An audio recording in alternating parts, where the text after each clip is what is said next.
that. Boom. One step. Done. More steps to go. Mic. Plug the mic in.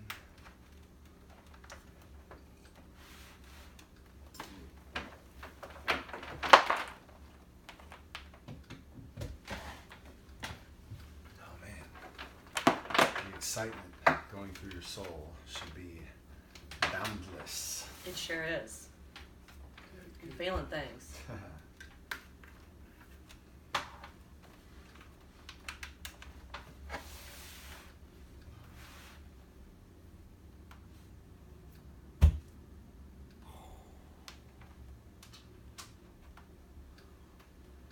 Almost there. It's almost game time.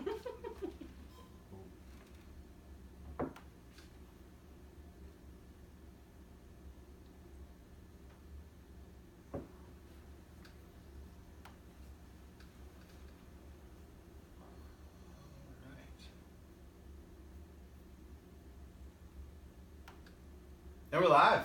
Hey! What's up, everybody? I'm here with Jenn Power. That is my name. Jenn Power from the archives of Old City CrossFit. That's right. OG. We're pulling back some legacies for this podcast. Yeah, I was the first member to pay full price. Yeah. That's my legacy. Yeah, so we ran that big Founding Fathers special, and there was a lot of Founding Fathers. Yep. And so on day one, the gym was all Founding Fathers. Yep. And then Day two. little old Jenn Power I showed walks up. by. Yeah, what happened? Tell me that story. That was actually a good story. I was going to Balance CrossFit over in Thomas Circle at the time, and that was the first CrossFit gym that I'd ever been a part of. And I really loved being a part of a CrossFit gym, but I did not love going to Thomas Circle every day. Yeah. And I didn't have a car, and I was just on my bike, and it was like, the WOD was getting home sometimes. It was terrifying. So at that time in DC, I think there was only like 7 CrossFit gyms, like in the whole district. There were not a lot of options. Yeah, there were none in Northeast when we started. 0. Yeah, for sure. I think Thomas Circle was literally the closest one to my house. Yeah. Because of where I lived on the district just hill. moved to southwest, right? Yeah, and I was on Constitution. So Thomas Circle made the most sense, but I was going up to H Street one night for dinner with my dad, and we were just walking down the street looking for a place to eat, and I look across the street, and I was like, whoa, hold up. There's people in there doing ring rows and air squats, and there's 2 people walking around, talking to people doing them. It smells like CrossFit. That looks like CrossFit, yeah. So we ran across the street, and I like pressed my face against the window and was like, oh my god, this is CrossFit. So the next day, I grabbed my boyfriend at the time, and we ran up there and bought some shirts, and I went home and like I think I joined like that minute. Like I just went on the website and just joined. So I ended up paying like $500 for CrossFit that month because I couldn't get out of my Balance contract without like a month's notice. But once I had Old City, once I'd spent 1 minute there, I was like, I'm never going to Balance again. Was it? I mean, clearly the convenience is a factor. Oh, huge factor. That was at that point it was like over 60% of a factor for sure. Did you pick up any other factors? It felt really welcoming right away. Like at Balance, there were some super talented athletes, and it was amazing to just be near them and watching them. But the classes felt really divided between the super talented athletes and like the me, who I didn't really know anything about CrossFit. So right away, what was nice about Old City was there weren't a ton of CrossFitters there. Like people were familiar with it, but they hadn't been doing it for years and years and years. So everybody was kind of just on this baseline, and I felt really comfortable just jumping in and asking questions and just being a part of the team. Yeah, we definitely started the gym with a ton of people with, very little CrossFit experience. Like athletic experience. Yeah, and then there was a handful of people who've been doing CrossFit for a long time, and it's, I am in such admiration of their patience. Seriously. As we, learn how to run a gym. Yeah. No, that's really interesting because, like, now that we've been around for a while, 4 years, we have some amazing athletes. Oh yeah, who have only ever been at Old City. Right, and which is awesome. It's really incredible, and I joke with my sister sometimes. I truly believe that the quality of your gym is defined by how the best athlete interacts with some of the worst athletes. I love that. And, you know, like our best athletes, I don't know if this is true, but it seems like it's true. It seems like that they are genuinely more happy when they see other people succeed than when they succeed themselves. Yeah. And that's really cool. Yeah. You know, I don't know how that happened. I don't either. It's part of the culture, like. Yeah, but culture is something that like is I spend a disproportionate amount of time thinking about culture. It's basically like what I do, you know, like I'm a culture curator. Yeah, absolutely. And you have this little box, literally, that you just get to make a culture out of. Yeah, I don't know how you did it. I don't know. It's really interesting to me that you connected with Old City when you walked in, because as the story unfolds, you become an enormous part of it. Right, you become a really significant part of it. And so like part of what I'm curious about is, you know, what you saw in it, and then, you know, is what you saw like through, was that an intentional truth that was created, or did like we just get lucky? You know what I'm saying? Yeah, maybe a little bit of both. I definitely agree. It's a combination of both. Yeah. Right. When I first met the owner of Balance, when we first went and did the tour, and she was this beefy, super awesome former games athlete, and she was showing us all around the facility, and she kind of gave me this attitude of like, yeah, we're awesome, you should stay because we're awesome, but, you know, we'd understand if you can't hang. And for me, that fired me up because I wanted to hang. Right. I wanted to be beefy and awesome. I wanted people to look at me the same way they look at her and be like, damn. So I was like, okay, let's do it. Like, let's go. You challenged me to be here at 8 a.m. tomorrow. I will see you at 7:45. That's right. You know, so that worked in that moment. But when I first met you, you had like crazy wild hair. You guys had been, I don't even know if you've had a class yet, and maybe in the morning class. Yeah. And you were just so enthusiastic about just us being there. Yeah. And you asked, I saw the t-shirt, and I was like, whoa, those are really cool. You're like, yeah, we're selling them. You want to buy some? And I knew I had two $20 bills in my wallet, and I was like, all right, I'll give you all my money. But in my head, I was like, oh, it's a new gym. They're super cool. But I just felt so connected to your passion for creating this place. You didn't feel like you were trying to push it on us. You were like, hey, really appreciate if you buy the shirt. Helps us out. You know, doesn't matter if you join the gym or come back. We would love if you did, but we really appreciate you just coming and stopping by. Tell people we're around. And I just respected your energy about it. Yeah, that's a good point. One of the things that I learned, not necessarily from the beginning, but since we opened, since we started, been learning a lot about marketing and how to do that better. And one of the things that they talk about is marketing is about getting yeses and nos as quickly as possible, right? Like showing you who we are and often who we aren't. You know? So, hey, this is our gym. This is who I am. This is who we are. If you like it, we'd love to have you. But I understand if you don't like it, that's not a problem with you. That's not a problem with me. We just don't like it. You know, like some people like Coke, some people like Big Red. That's just how it is. Who likes Big Red? I don't know. They're out there. I have no idea. I remember in Texas, I got a can of Big Red for free. Okay. And I, like Coke was my sports drink. Right. So you chug it after playing sports. And so I chugged Big Red and I spit it out. And it was disgusting. It tasted like cough syrup. But some people like that. Right. Personally, I don't like you if you like Big Red. But you gotta respect the right to have the liberty to choose. But like some people really like yoga. Some people like cycles. Some people like other CrossFit gyms. Some people like the Globo gyms. It doesn't matter. It doesn't matter at all. I don't need very many people to be, quote, successful, right? I could use a few more, so if you're out there and you're interested. Come on by. But, sincerely, it has to be a thank you transaction. You have to come into a place and fall in love with the people in the community, and then because that's the only reason why you're going to stay. Right.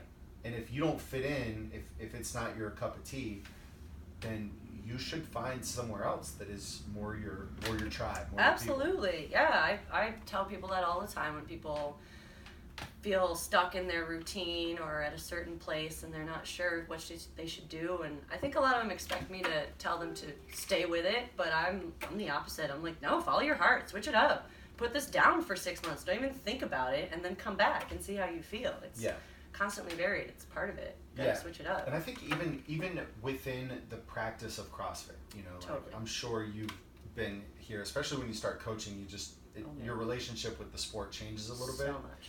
And like it comes in cycles. It really does. Like when I started CrossFit, you couldn't get me out of the gym. Like every day, 4:30, I was there, or 4 o'clock, whenever the class was, I was there. If I couldn't be there, I would make it up in the morning. And then, you know, over time, it's like, well, I'm there every day, I can make it, but I'm not gonna like go to the morning and make it up, because like that's a lot. I'll catch that one later. Yeah. And then, you know, I got to DC and it just changed. It just changed. And then then open the gym, and then, you know, you're stressed out and doing all this stuff with that, and then. Anyway, it's just like cycles. I think cycles are really important. Like Tony from the gym, Tony S, is a good example of someone who just like runs through these cycles. He just needs, sometimes he needs a few weeks where it's once per week, twice per week. Yeah. And then there's months where it's 8 times a day. Maybe not that much, but I think that's important for your psyche. Yeah, and you have to allow yourself to go on that ride and not fight that instinct that, oh, maybe I need to switch it up. Like, lean into that instinct and do something totally different. Yeah. 100%.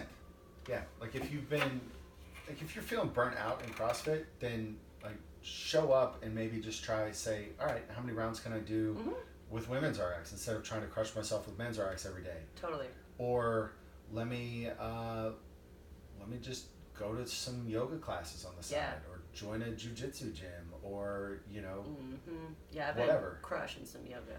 Yeah, and I think it's great, and I think that's part of we're all these boutique style gyms are more or less solving the same problem. Like, we don't want people to be sedentary. No. We want you to get up, we want you to get moving. And then I think there's some gyms that do a really good job of creating what I call like a movement practice.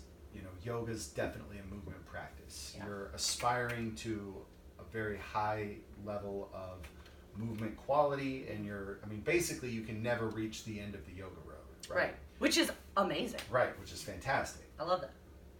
CrossFit, very much a movement practice. You can never reach the end. If you get really good at handstand push-ups, then it's like, well, why are you using that wall as a crutch? Yeah. Right. And, you know, handstand push-ups, I mean, that's a career-ending milestone for some people, you know, who start with just push-ups.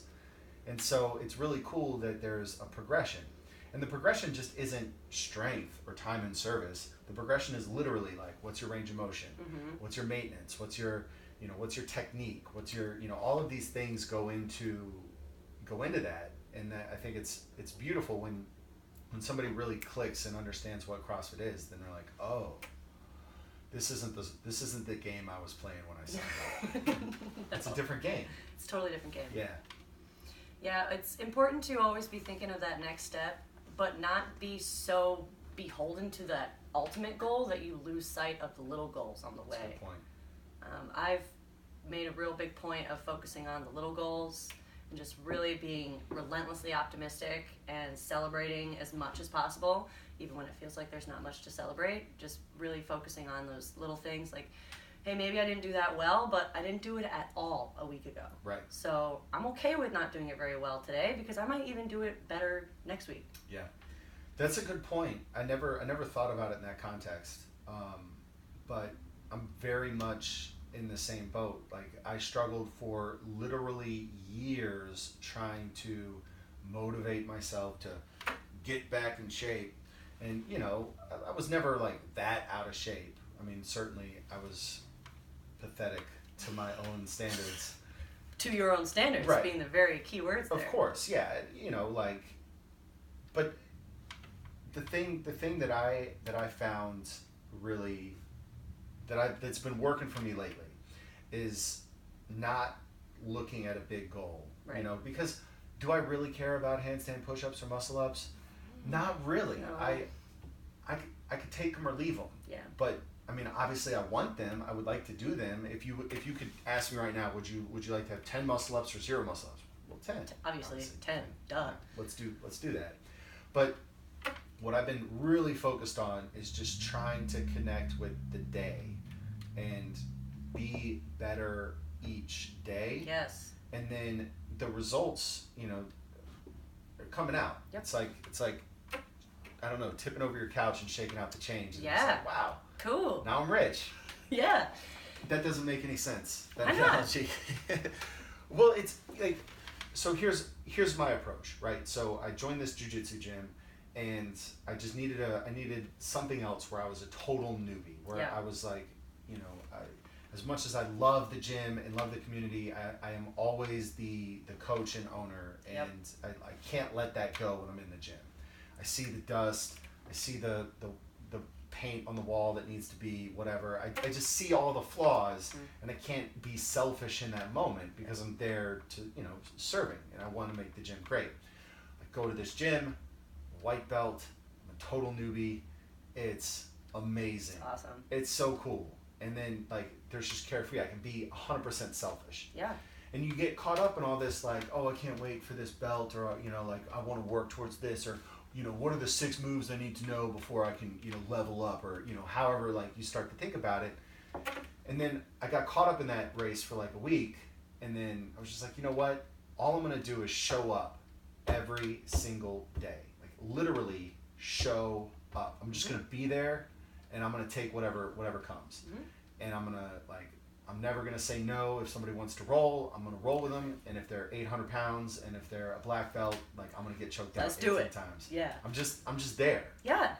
And holy crap, that works. That's the attitude you got to have. Yeah. For everything. Yeah. I think that's really inspiring.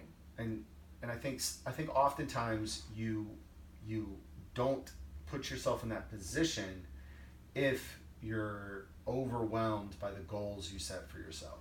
Absolutely. Goals it's tough, man, because sometimes you need a goal to motivate you, right? Sometimes the goal gets in your way. Yeah, absolutely. I found it's very difficult for me to, well, in the last year and a half, it's been very difficult for me to get to, I'll say the gym, but just to work out. Like just to be an active, fit person. Yeah. Consistently. I can't seem to do it unless I have like a thing on the calendar that people are counting on. Like if I'm doing a competition, or if I gotta help somebody do something on a certain day, then I can motivate myself and drag me out. But if I'm just doing it for the sake of doing it, right. I can't seem to motivate myself anymore, which is way different than it used to be. It used to be I did it because I couldn't not. I couldn't imagine my day without it. Couldn't imagine my week without it. And I was working out like 5 to 8 times a week for like 10 months. Yeah. Like it was a while, and I was super fit and it was great, and then I just stopped wanting it. But it's a little different too, I think, with my meditation practice that I started over the summer. Yeah.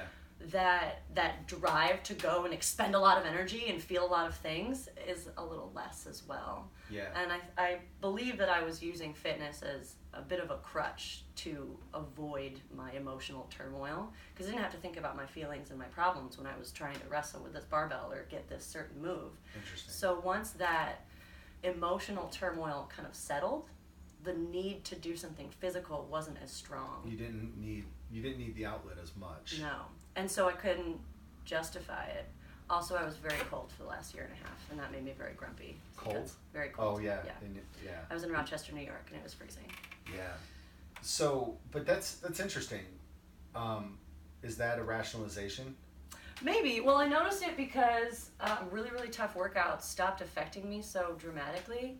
Like, I used to cry a lot after hard fitness, and I used to push myself way harder inside of a workout to elicit that response.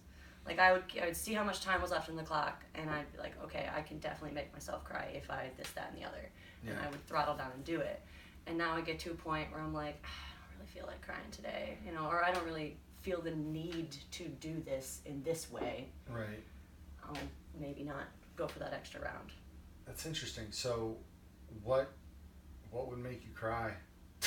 What would make me cry? No, but I mean, no. It's a simple question, but like, I never thought about it in the way that you just described it. As you know, I can push myself to this physical thing that's going to create an emotional response. Yes. Break that down for me. Cool. I believe that my emotions were so strong from like a million different life factors, that I was spending physical energy of my own holding my emotions in. Yeah. Like people would say, "Hey, how you doing?" And I'd be like, "It's Tuesday. I don't know how to answer that question." Because it was just, everything was just always right up here, ready So to it took flow. it took the physical energy you had just to basically hold yourself together. Be a person. Yeah. So when I was in the gym and I was going B to the W and just couldn't let up off the throttle, I got to a point where it became so physically expended that all those emotions came to the surface and forced themselves to be seen. Yeah. That's really interesting. And I mean, that's a form of therapy, right? Yeah, well, actually, my therapist and I discussed this because I thought I was like doing a good thing, right? Like sometimes I'd be in a really terrible, awful mood, and I'd go to the gym and I'd just sit on a rower and I would just pull on it until I cried. And sometimes it took a minute, sometimes it took 12 minutes, like whatever, but I would just focus on that number, that meter ticking, and I would just pull until I felt that release and I would fall off the row and cry. Or I would do double unders or wall balls or something simple and monotonous that I couldn't really hurt myself doing. And I was talking to my therapist about this, and he said, "Well, do you think that might be a form of self-harm?" And I was like, "No, it's fitness. It's good for you." And he's like, "Yeah, but you're doing something with the intention of feeling pain." And I was like, "Yeah, but it's good pain, though. Like, it's like exercise pain." Interesting. And I was like, "But the intention of it isn't healthy. So it's could be a dangerous thing." So once he framed it for me like that, I found it way different. Because you can take that to extremes for sure. Yeah, If your motivation isn't fitness, if your motivation is to trigger that emotional response, well, just like any addiction, you have to go deeper and deeper and deeper to get that. Right. So that's sage counsel, Jen. Yo. Seriously. Well, I would have been like, "You get it, girl. You get that fitness." Yeah, and that's how I kind of thought of it. It was like, well, this is the safest way for me to be able to elicit this response, but it turns out the safest way is actually dealing with therapy and meditation. Yeah, that's actually the safest way. Yeah, but it's you know, it's a lot harder. It's a lot harder to confront it, you know. Oh yeah. Face to face. Oh yeah. Versus, you know, just the roundabout way. Yeah, because when you do 50 wall balls as fast as possible, you know what that's going to feel like, and you can embrace that suck. But when you start thinking about deep-seated issues from your childhood, you don't know what that's going to feel like. Yeah, and you don't know what's going to bubble up when you pull the... Yeah. That's insane. Mm-hmm. And that man, I would have never connected that dot. That's why professionals, like, seriously, I'm in awe. I know. I shouldn't be as surprised because, you know. Yeah, when you think about it for a second, it falls into place. They're professionals, but to have that kind of insight, I think it's really powerful. What really struck me about that moment was the deep, deep concern on his face. Yeah. Like when I was talking, because I thought I was bringing a good news. Yeah. Look at this way I found to deal with this. Pat me on the back. Yay! High five.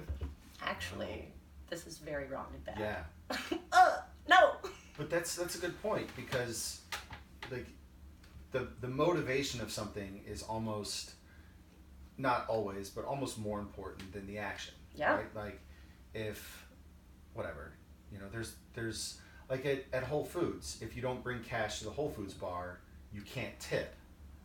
And it's, you know, so if I show up intentionally, if there was cash sitting on my counter, and I show up and I'm like, oh, I don't have cash. Oh, I don't have it. That's bad. That's bad. That's being me. Because you know. Right. And I think to some level, they know. But if it's like, oh, shoot, I don't have cash. Yeah. Sorry about that. Yeah, like I wouldn't have known that. Yeah. It's different motivation. Mm-hmm. Yeah, I think that's why. So Katie and I worked on this goal setting guide. Yeah. For Old City, and I think it's really good. Like it's mostly Katie. Let's be honest. Well, but like I added my name on it because I edited because I own some the pages. gym and I think I wrote an introduction once. But it's like it's Katie and then in like lowercase letters and Sean. And also parentheses. But it's really interesting. And one thing that Katie taught me is that in order to connect with your goals, you have to connect with yourself. And I never really thought about that. It's like, oh, I want handstand push-ups. Just pick something. But then you meet somebody who's like, well, I don't know what I want. Yeah. How do you mean you don't know what you want? Right. And that didn't make any sense to me for a lot of my life until I didn't know what I wanted either. Mm-hmm. It's like I was trying to write goals for myself, and I would write a goal like, yeah, I want to squat 400 pounds. Who doesn't? And then I would do nothing. I would, like literally. I would never squat. Yeah, I would never squat. Yeah. And then I wouldn't get anywhere close to my goal, but I wouldn't care that I didn't get anywhere close to my goal. Right. So, whatever. Yeah. And the missing piece was that I didn't connect to the motivation behind it. Mm-hmm. So why do I want a 400-pound squat? Mm-hmm. Well, I never thought about that, so I never really cared about it, Yeah. When you connect to your why, now you have, I think, clearly a deeper purpose. Yeah, and I think that's why I had such a hard time being so consistent in this last year is because I didn't have a strong why. Yeah. Because I look fine, so I wasn't aesthetically motivated. I still had a great deal of fitness. Like, I could still do all the cool stuff that I could do before. Yeah. Maybe I didn't recover as efficiently, but, like, I could still squat the same numbers, I could still do pull-ups, I could still do all the cool tricks, and things, like, weren't going badly physically for me, so I just didn't feel like I needed to maintain because I wasn't seeing any problem. I was almost identical, right? Like if you own a gym, you shouldn't be fat, right? Good point. Yeah. But you also don't have to be the most jacked, beautiful specimen on the planet. Like it might help, but you don't have to be. Right. And so I danced that line of not fat. Mm-hmm. Or like fat jacked is what I like to call it. There you go. Like, is he a power lifter fat? Or is that beer fat? Is that a power belly or a beer belly? What? Where are we at? What? And yeah, and as long as you aren't disappointed woefully with what you look like in the mirror, then there's some part of like, oh, well, I don't have to get to the gym. Yeah. And then, like, that's a big why for people, just, like, the confidence that comes with, what the mirror says. Oh, for sure. Says. I actually went the other way. So when I stopped working out all the time, and also drinking a lot of beer, we'll say that. I did not drink very much in Rochester compared to my life here. But I slimmed up real quick, and I was not comfortable with it. I got really, really thin. And then last spring, technically spring, but it felt like the winter, I did a musical, and I was doing like 5-6 hour long dance rehearsals, going all day without eating, just because of the nature of the day, and dancing, just constantly moving. And I slimmed down even more, and the costume designers are measuring me for the costumes, and they're commenting on my body, and I don't want to be ungrateful, but I hated it.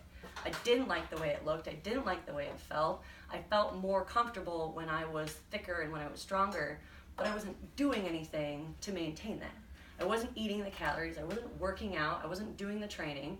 And so I watched my body change, and I couldn't even let myself get mad about it because I knew I wasn't doing anything. So how could I be disappointed in this when I let it happen? Yeah. So then that was a whole issue as well, but eventually I just came to peace with it. I was like, well, this is where my body wants to be, I guess. And I did have a really hard time gaining the weight that I did have. So I believe that my body is more comfortable at a lighter, thinner, leaner spot, which I should not be complaining about. Like, what woman wants to sit here and be like, oh, my body just wants to be lean, how gross. I think what people want is control. Yeah. And I think what people want to be able to do is you know, I want to lose weight, I lose weight. I want to gain weight, I gain weight. Right. I want to feel happy, I feel happy, right? Like the same way that we teach in the gym, that we teach people to have control over their bodies, and that, oh, your shoulder hurts? Good, let me teach you how to fix that. Yeah. Here's a lacrosse ball, here's a voodoo floss, here's a foam roller, here's some stretches. Do these. Mm-hmm. And now I've taught you how to fix this problem, right? And now, oh, your knee hurts? Remember when we fixed the shoulder? Same thing. Let's do that on the leg. Yeah. And I think that's an important thing too. And I think that it's just you need as humans, I think I get the most frustrated when I try and nothing changes. Yeah. But if I can try and get results, well, that's great. Mm-hmm. Right? But effort with no change, that's the challenge. And I think, that's why coaches are so important for anything. You know, your therapist, I mean, how many times did you try to change your life? Oh yeah. And made no traction? None. And then you get someone whose job it is to help with affect that. the change, Yeah. and change happens. So dramatically. Absolutely. Outside, I mean, with the gym, so many people struggle with getting in shape, weight, this, that, and then like they struggle year after year after year after year, and then they come to the gym and they're like, it's too expensive. Mm-hmm. All right, maybe it is. Like maybe it is. I don't know your life, but maybe it's not. Maybe if you look at it in the context of investing in yourself, right. And if you look at it in the context of,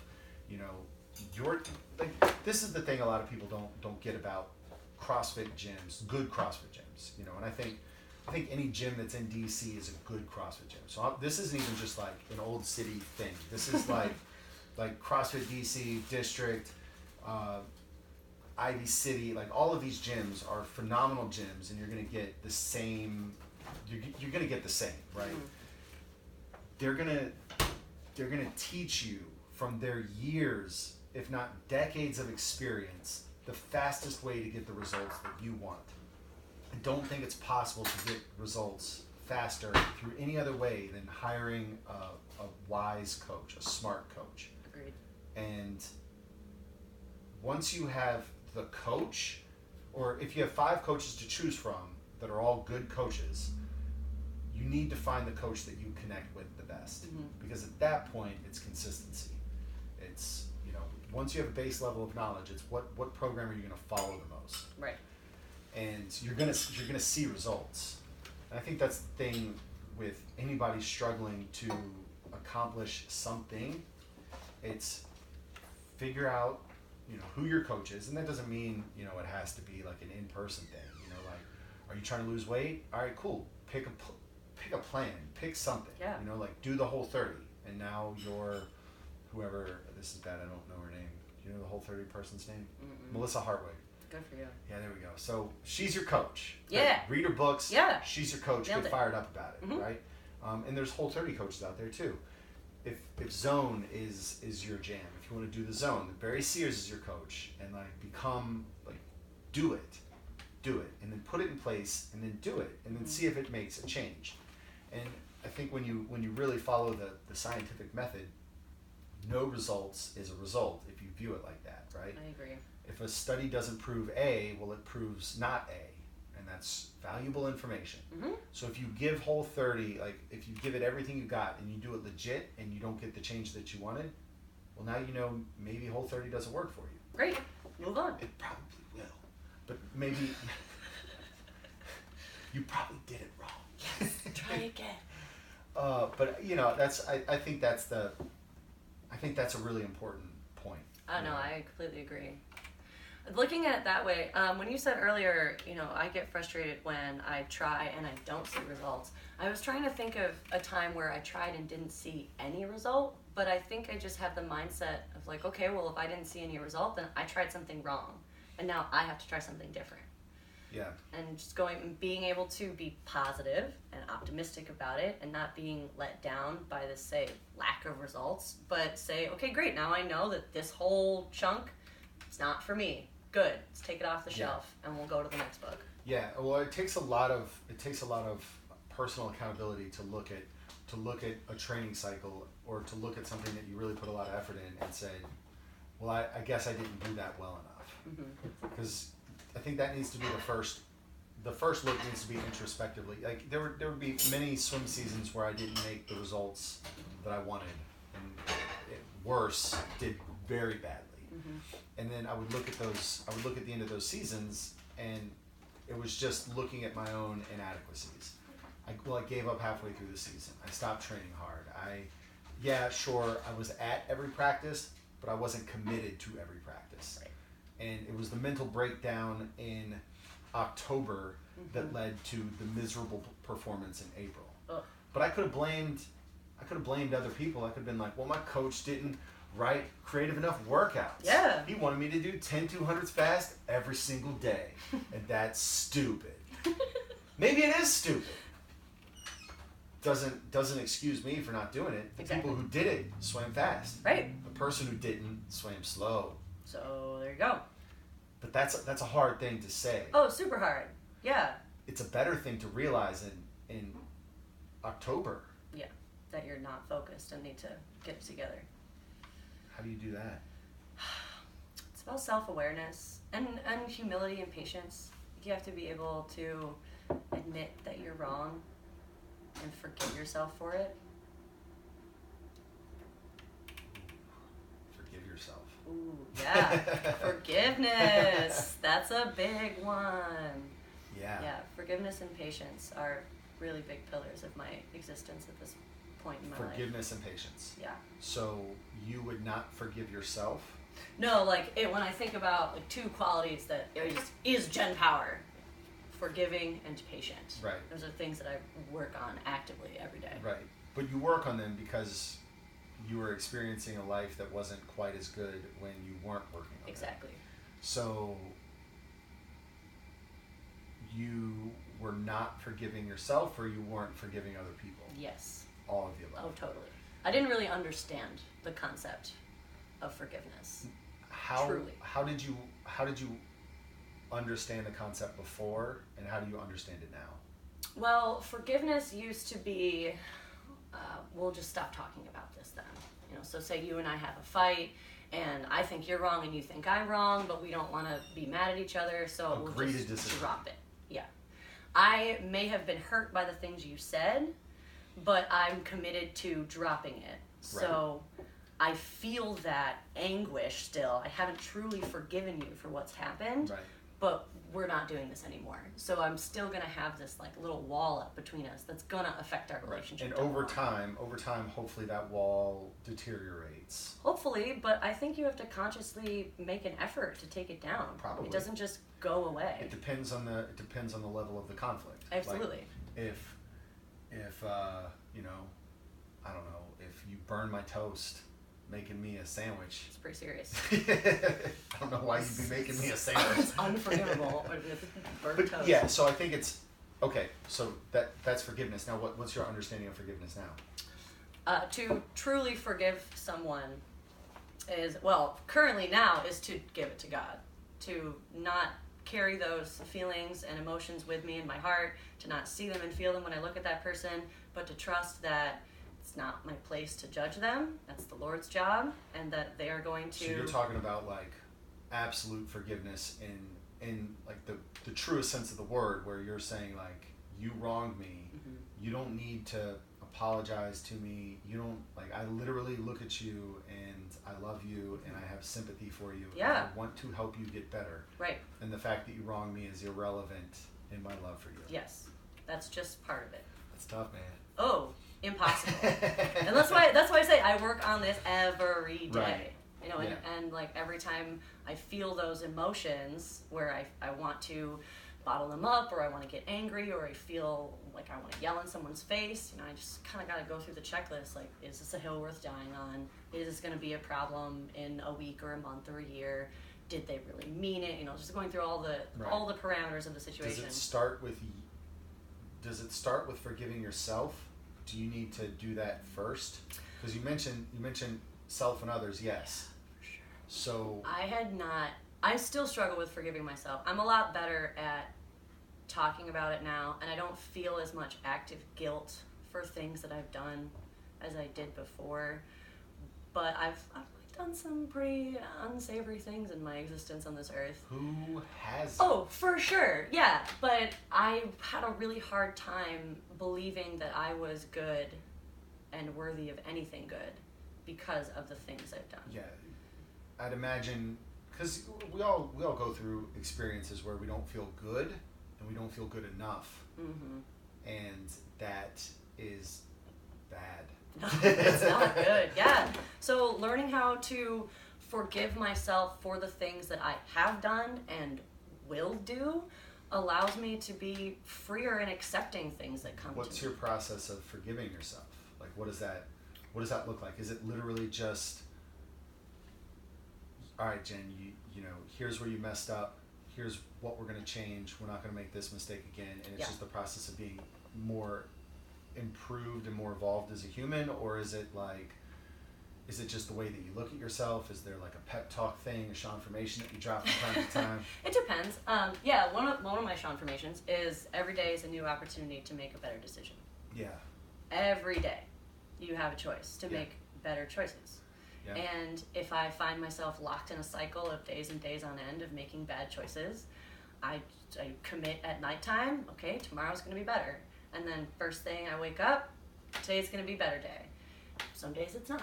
Yeah. But just knowing that I have the chance tomorrow, or even not even tomorrow, sometimes I don't have to wait that long. Like, hey, start over at noon. We're going to reset the day, get a new attitude, and go forward and with a different mindset. It's just forcing myself to be aware that I'm not stuck. I'm not beholden to anything. No one makes my decisions for me. I'm the master of my destiny. And if I want to make tomorrow better, I can. Yeah. I just have to do it. Yeah. That's, man, yeah. Julianne and I started, you were talking about forgiveness as being like a biblical thing earlier. Julianne and I started studying the book of Romans. Ooh. And we have this book. And like we don't know how to study the Bible. So Nope. We got this book, and There you go. anyway, it was just like we would read the book together, kind of like out loud, whatever. When I got tired of reading, she'd read it, and then we talk. And we got through the first sentence, and both of our minds were absolutely blown. And it's something to the effect of Paul is a bondservant of Christ. All right, not shocking, but then it goes into the commentary of that sentence. And the commentary was basically, if you're a Christian, you're either a servant of God, of Jesus, or you're a servant of sin, Satan. Like, you're either working towards good or you're working towards bad. Like, you're a servant of somebody. So who do you want to be your dictator, right? Like, and that changed my entire outlook. And I think I bring it up partially because we were, sort of talking about religion, but also I think it's such a very true secular idea. If you're not religious at all, I think it's very, very true. Yeah, if good you don't, and evil. Right, like good and bad. Either I'm working to make my life better, or I'm working actively to make my life worse. Yeah. And a lot of people see the freedom, like the self-sacrifice, not as, or they see the opposite. They see the immediacy, the indulgence. They see the now as freedom, as liberation from the discipline. And they don't see it as enslavement towards downward spiral. Yes. They don't see it as the enslavement of negativity, of self-destruction. Absolutely. And so, I don't want to distill this all down to a piece of cake, but that piece of cake, now you have a decision, right? Are you going to take a step towards health, or are you going to take a step towards unhealth? And one piece of cake, sure, not that big a deal, right? But if that piece of cake happens every single day, 2 times a day, 3 times a day, well, that's a lot of steps down. It becomes a whole cake eventually. Yeah, exactly. So I think it's really important to realize that you're serving somebody. Well, that's not the right way to look at it. I don't think it's important to realize to become a Christian. This isn't about proselytization. But you can even be serving yourself. Exactly. That kind of mindset. Right. Like when you, no matter what you're doing, you're moving yourself up or you're moving yourself down. Totally. And we need to make conscious decisions about those movements. Mm-hmm. And what the problem is when we make decisions subconsciously or unconsciously that move ourselves down. Yeah. Right? So if I think a dozen donuts every morning is healthy because no one taught me it's unhealthy, I'm moving myself down unconsciously, Mm-hmm. right? And I think that's the really important part of the conversation. And when we talk about forgiveness, I think it's starting with yourself and understanding that when you have a piece of cake, that's okay. Yeah. One piece of cake doesn't mean you have to finish all of the cake. And one piece of cake doesn't mean you're a bad person. No. And it doesn't even mean you did something wrong. Absolutely. Right? And that's sort of where the religious analogy starts to break down, where, you know, the religious analogy is you sinned, you serve the devil with that cake, or whatever, you know, like through your sin or whatever. But forgiveness is saying, it's all right for me to have a piece of cake from time to time, because I have a lot of salads. Yeah. You know, and the cake is the balance to my life that I need Absolutely. to maintain sanity. Mm-hmm. Because it's unreasonable to expect somebody to never eat a piece of cake ever again. Like if I wouldn't ask him to. Hey, Sean, how do I lose weight? All right, here's the deal. You can never, ever have anything with sugar in it, added or not, ever again, guaranteed to lose weight. Yeah, guaranteed I to might lose as well weight. tell you to cut off your leg to Yeah. lose weight, right? Like, Right. that's ridiculous. What's not ridiculous is to say something to the effect of, why don't we not eat sugar for 30 days so we get rid of the addiction? Okay, not for that? Great. Let's cut out sugar Monday through Friday, every day. Mm-hmm. And then weekends, you're allowed 5 sugary treats, you know, Woo! something like that. And then we work to bring that down to 2. And then maybe now I can introduce a sugar treat, you know, Monday through Friday, you know. Anyway, there's ways to improve. Yeah. But if you look at every single sugar treat as failure, Yeah. then you're only going to, you know, decay into, you know, Yeah, you total can't collapse. dwell on those decisions. I mean, because that's all it is. It's just a decision that you made, and now it's over, and now it's in the past, and you just have to commit to making a better decision next time. Right. And that's the attitude that I have found to be very successful. And the patience piece going with that is, you know, sometimes when you commit to forgive yourself, you don't immediately feel better. Like, oh, Sure. I did this bad thing, but it wasn't that bad. Now I'm going to forgive myself. But I still will have some guilt and some feeling about that decision for a time. But having the patience to know that that guilt feeling is going to subside, I'm going to have an opportunity to make better decisions that I will feel better about, and knowing that this is all going to just eventually move on and be okay, and not feeling so anxious about why isn't it happening, why don't I have this. Just patience. Wait for it. Yeah. I mean, the patience thing is really important. I mean, learning to forgive yourself is definitely a process. Learning to forgive others is definitely a process, and it's not something that happens immediately. Oh yeah, and I'm not like awesome at it. I'm No. just working on it. Yeah, for sure. It's just something I'm committed to. Yeah, I feel wouldn't like- say I'm good I at feel it like though. the beginning of every one of these podcasts needs to be a disclaimer. Sean doesn't know what he's talking about. We are not actually experts at anything. I kind of joke in the gym. I mean, obviously, like, you've heard me, like, talk to Dr. Sean. Right. You know, like, I know everything. But it's, like, I truly think that, like, the reason why I think this podcast is good, the reason why I hope people find value in it, is because there's a deeply flawed human in me trying to explore ways to make myself better through the experience of other deeply flawed humans. Hello. You, right? And I think everyone who listens is like, wow, like, maybe what you're good at is what I'm bad at, and what I'm good at is what you're bad at, and what Totally. you're bad at is what I'm, you know, and then Yeah. we can learn off each other. Human And I think connection. that's the most important aspect of a community, right? Like, Totally. yeah, sure, I'm the coach because I know a lot about CrossFit, but in the community of Old City, like, that's where my expertise kind of ends. Yeah. you know, Right. like, sure, yeah, I know CrossFit. Maybe I know more about nutrition or stress management, like the areas of health. Maybe when it comes to life, man, teach me Yeah. teach me how to Dougie. Right? Like that's what I'm trying to figure out. Totally. You know? And We all it's exactly. And I think it's that pursuit. I was talking to Jason, and I shouldn't bring this up because I'm wholly unequipped to talk about this, but he was a philosophy major, and he's What an onion that man is. he's wise well beyond his years. But he was talking to me about, I shouldn't put this on record. All right, I'm gonna put this caveat down by saying this may not even be what Jason was telling me. Great. But this is what I heard.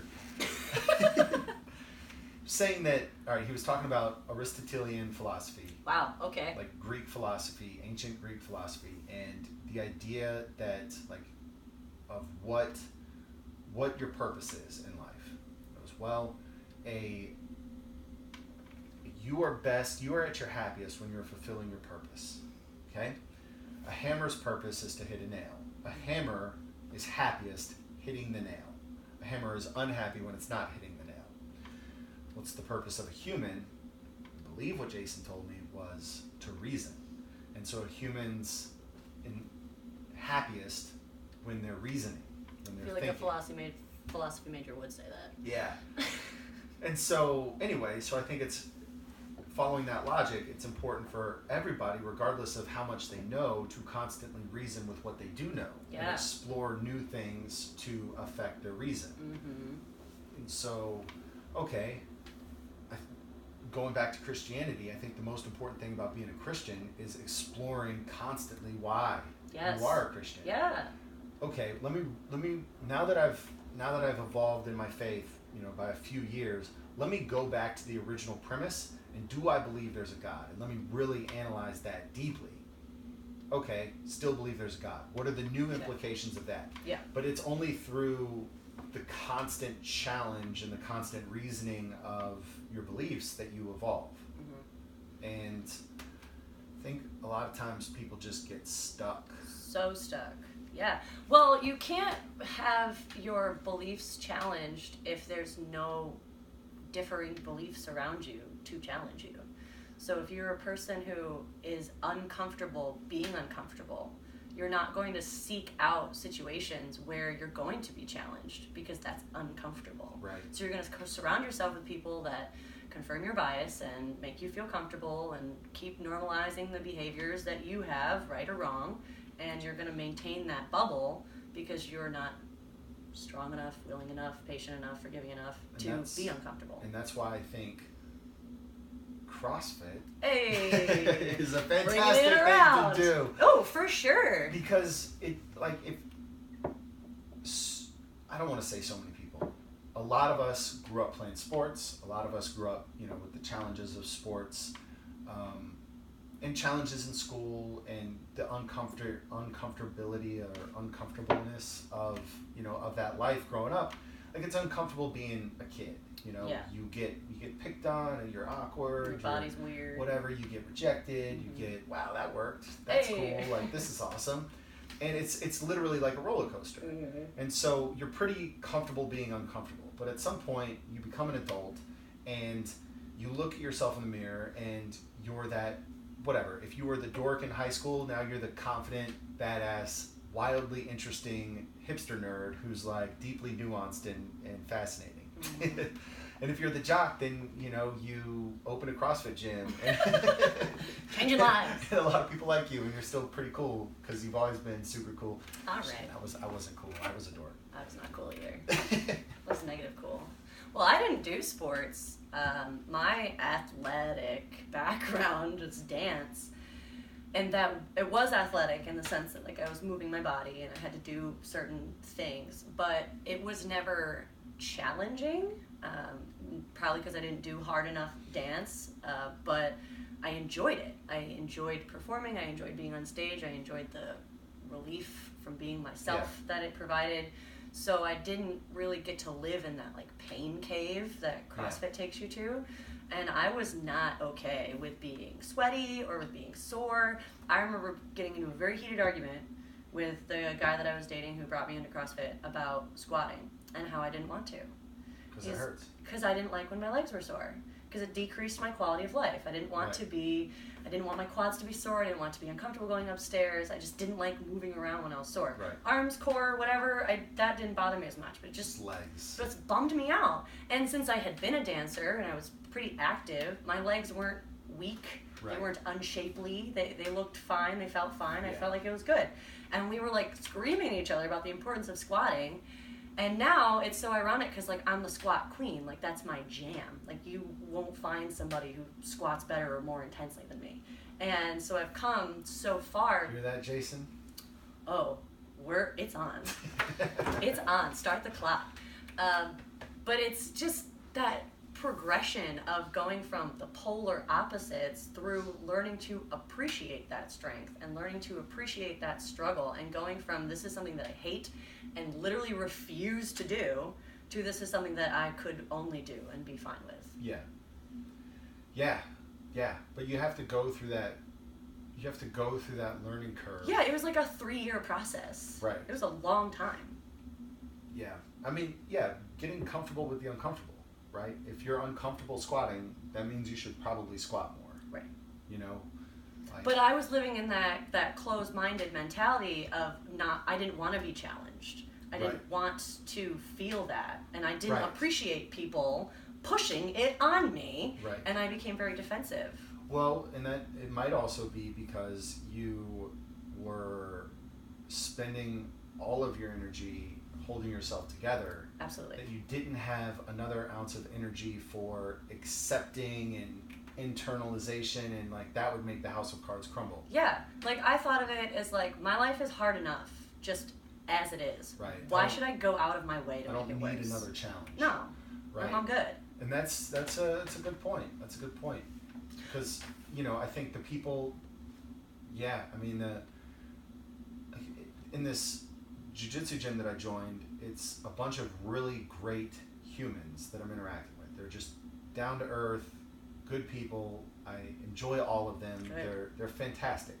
And I think part of that is, well, I was going to say before this conversation, it's because everyone's humble because they're constantly getting choked out all the time by everybody else. That helps. And it's like, well, you can kill me and I can kill you and he can kill both of us. So why don't we just play it cool?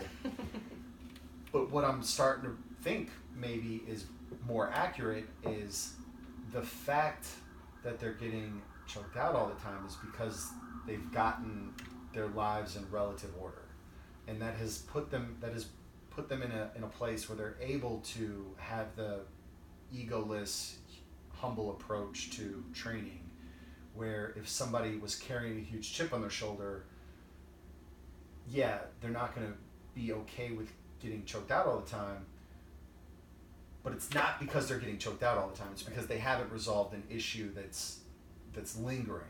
Exactly. Yeah, there was a conversation I had with one of my athletes at my last gym. She was really frustrated. She missed a PR, and she was like, "Oh, why did that happen?" And I was like, "Probably relationship issues with your mother." And she's like, "Okay, but really though, what was wrong with my movement?" And I was like, "That's what I'm saying. Nothing was wrong with your movement. As your coach, I can't tell you why you missed that lift. The only thing I can think about is that you have deep-seated issues from your childhood that are creeping into your mind while you're doing these other things, and you're not focused on what you're doing. You're trying to squash the emotions from your past." And she did not appreciate that. But a couple months later, we were having a more honest and open conversation after I've kind of beaten this into her a little bit more. And she's joking with me about it and actually acknowledging that, maybe there could be some emotional issues that I'm squashing with this fitness. And, maybe I am kind of hiding from myself by doing all this. And I was like, great. And you don't have to do anything about that but admit it today. And that's fine. But, you have to know that you're doing this. Yeah. Because it cannot change until you acknowledge it. I think it's a gray area as a coach. Oh, for sure. And it's, because we're not clinical psychologists. Oh, yeah. And what do I need? Therapy. Yeah, and go find somebody. That's not me. I can just tell you that you need to. Yeah, and I what I like to do, your movement looks great. There's nothing wrong with that. Yeah. So what's going on? Yeah. So what's wrong with your life? Yeah. Did you sleep? Did you eat? Are you tired? Are you pissed? Right. Yeah, and as the coach, as the trainer, I like to my my box, so to speak, like people, because you need buy-in from an athlete in order to be able to coach them. Sure. So the immediate buy-in is like, I have authority to talk to you about, like, immediately, like day one, how you move and your range of motion. Cool. That's day one. We'll talk about nutrition, but I need another buy-in for nutrition, because I'm not just going to jump into your life and be like, fuck's your problem? Why are you eating that sugar? No, you got to bring me into that life, right? Yeah, like, for sure. Hey, let's talk about nutrition. Great. Here's what I know about nutrition. What do you think about that? And then we have a discussion about nutrition. And then the next step is, all right, cool. Well, now let's talk about your stress management, and let's talk about all of the things affecting your life on a day in and day out basis and how that's affecting your stress. Yes. Now we're getting deeper. But like, it starts with, how do you move? What's your range of motion? Yeah. What's your squat look like? What are you eating? What's your stress? How are you sleeping? And it sort of moves out as the coach gets deeper and deeper into the person's life. And as the person lets the coach in. I mean, there's some people that can commit to a coaching program for years before they even get to that next step, because they don't feel comfortable, for whatever reason. Right. And that's as a coach, it's challenging, but you have to just respect where the person is. It's also great, there's nothing better. The thing I like the most about working with people is people who know themselves and their boundaries. Totally. It's like the athlete who comes up and be like, hey, I really need you to kind of yell at me and like motivate me that way, because otherwise I'm just not going to do anything. Yeah. Or the athlete who just,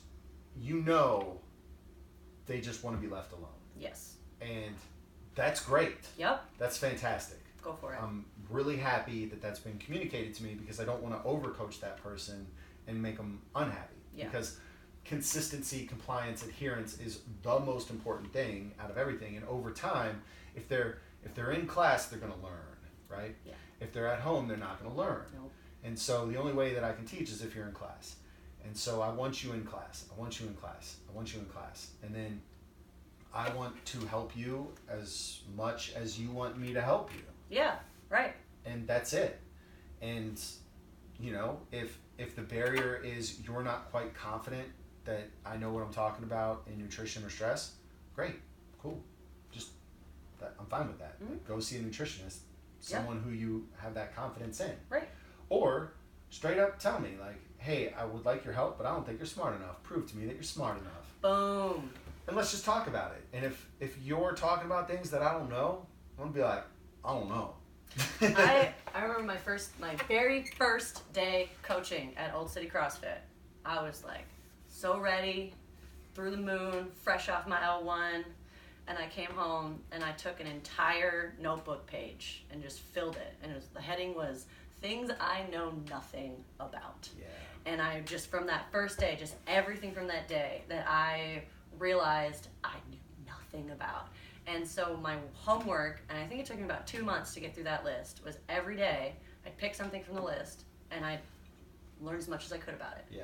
And I'd spend like 3 or 4 hours just on each thing until I felt confident enough to go back to that person who originally asked me and be like, yo, here's that answer though. Yeah. And that was something that was so important for me to do as a new coach, because I could have just BS my way through it and been like, yeah, I could do this, I'll figure it out. But I didn't want to be that person. I wanted to be the authority. I wanted to learn. For sure. And I made that effort. Yeah, 100%. I mean, I get asked questions all the time, and I'm like, I'm going to get great question. It's a great question. And through that process, I've developed a network of people like my mentors that I go to. Absolutely. It's like, yo, Dr. Mike, I got this question. I don't know anything about this. Yeah. And he's like, ooh, yeah, we need to talk about that. And I think that's another mark of a good coach, someone who's willing to continually learn and never accept the present knowledge as the best knowledge. Yeah. Like, it may not have happened literally, but I'm pretty sure it would have happened, metaphorically. Like, that list of things you don't know never gets shorter. Like, oh no. It gets more complex. Yeah. It gets deeper, right. But it also gets much, much, much, much, much, much, much longer. It's like I don't know how to teach the back squat, and then maybe 3 months later, it's like I don't really know the difference between high bar and low bar. Right.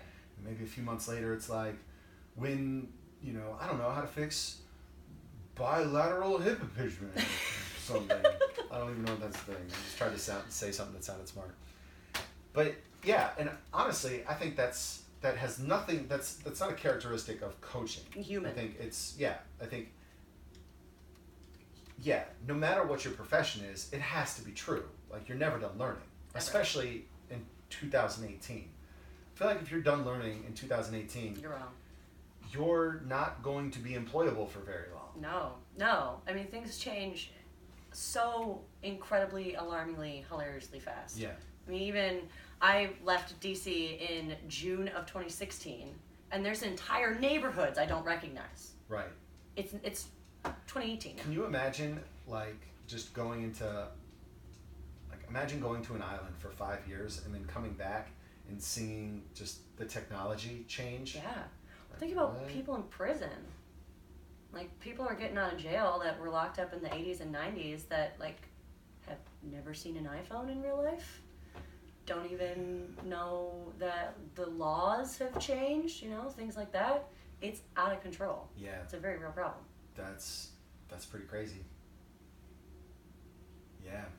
That's really interesting. I mean, I spent, how old am I? 35, 18.